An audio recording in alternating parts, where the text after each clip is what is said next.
বন্ধুরা, দ্রুত ওজন ও ভুঁড়ি কমাতে, হাড় মজবুত করতে, শরীর মজবুত করার জন্য শাকের মধ্যে মেশাও এই তিনটি জিনিস। হ্যাঁ বন্ধুরা, যখনই শাক রান্না করবে শাকের মধ্যে এই তিনটে জিনিস মেশালেই দ্রুত ওজন কমাতে সাহায্য করবে, পেট পরিষ্কার করে দেবে, হাড় মজবুত করবে, বাতের ব্যথাও কমাবে, এছাড়া হজম শক্তিও ভালো করবে।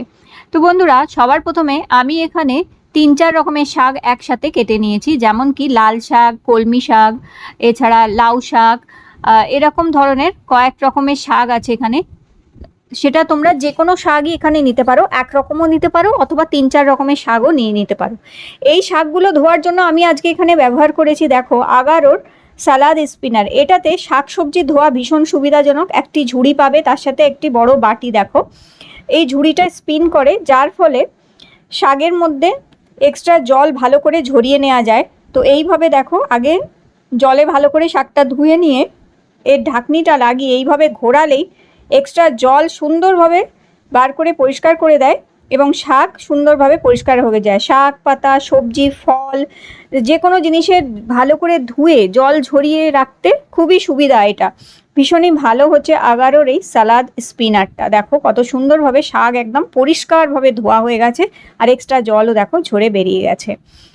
এরপরে একটি কড়া নেবে, তার মধ্যে এখানে দিয়ে দেবো আমি 1 বড় চামচ মতন সর্ষের তেল। এখানে সর্ষের তেল 1 বড় চামচ, সাদা তেলেও করতে পারো। সর্ষের তেল দিয়ে এইবার দেখো বন্ধুরা, এইখানে যেটা আমি তোমাদের বলছিলাম এটা হচ্ছে দেখো ছোলা কুলত্ত কড়াই আর মুগ ডাল, গোটা মুগ ডাল ভেজানো কল বার করা। তো এটা একদিন ভিজিয়ে রাখলে আর একদিন তোমরা একটা ভিজে কাপড়ের মধ্যে জড়িয়ে রেখে দিলে, সারা রাত রেখে দিলেই পরের দিনে দেখবে ছোট ছোট কল বেরিয়ে এসছে। এই কল বার করা কুলত্ত কড়াই, ছোলা আর মুগ ডাল, গোটা মুগ ডাল আর লাল ছোলা ভীষণ উপকারী, হাড় মজবুত করে, এছাড়াও সুগার কন্ট্রোল করে, বাতের ব্যথা কমিয়ে, শাক জাতীয় জিনিসকে হজম করাতেও সাহায্য করে, দ্রুত হজম করে, পেটও পরিষ্কার করে। তেলের মধ্যে এখানে ফোড়নে আমি দিয়েছি দেখো তেজপাতা, শুকনো লঙ্কা আর এখানে জিরে আর সর্ষে ফোড়ন দিয়েছি। খুব সুন্দর স্বাদ হয় সর্ষে আর জিরে একসাথে ফোড়ন দিয়ে দিলে।